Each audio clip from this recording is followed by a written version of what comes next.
The other sort of notable change seems to be that it's been like the rise of the three-pointer shot. There's a lot more three-pointer shots being taken than two-pointers.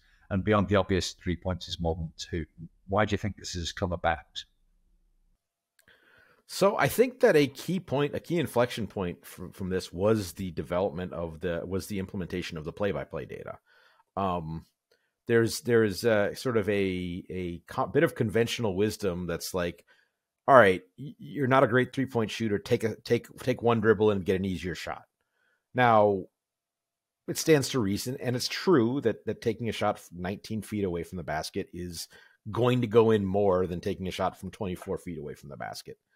And for the entirety of the time that we've had the 3-point shot in the NBA, 2-point shots have been made at a much higher percentage than 3-point shots.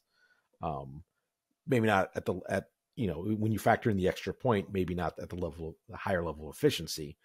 But that is a plausible story to tell, that even accounting for the extra point, you will make the 19-footer more often, at a higher rate more often than the 24-footer, that even the extra point does not overcome that increase in efficiency, that increase in accuracy. Now, empirically, what we found is that's not true. Once we had detailed location on where shots were taken from, you kind of see that shots near the basket go in a whole lot. It declines very quickly until you get out to about 5 feet. And then once you get out to about 9 feet from the basket, it basically stays more like pretty level, declining slowly until you get about 27 feet away from the basket.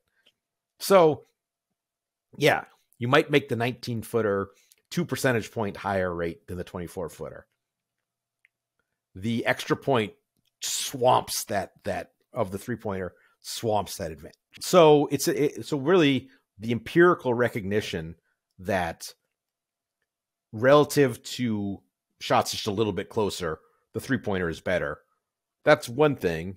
And then you realize also, so if I'm not doing anything, the better place for me to stand isn't 19 feet away from the basket. It's 24 feet away from the basket. And then that has some knock-on effects in terms of, well, my defender has to stand further away from the basket too. So the person with the ball who's more skilled and is trying to get to the basket because shots right at the rim are the most efficient, I've basically created more space on the court for them also.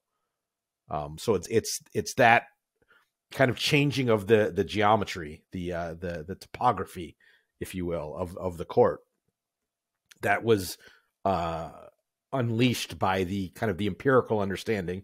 And there were people who, even in the absence of data, sort of intuited this by observation.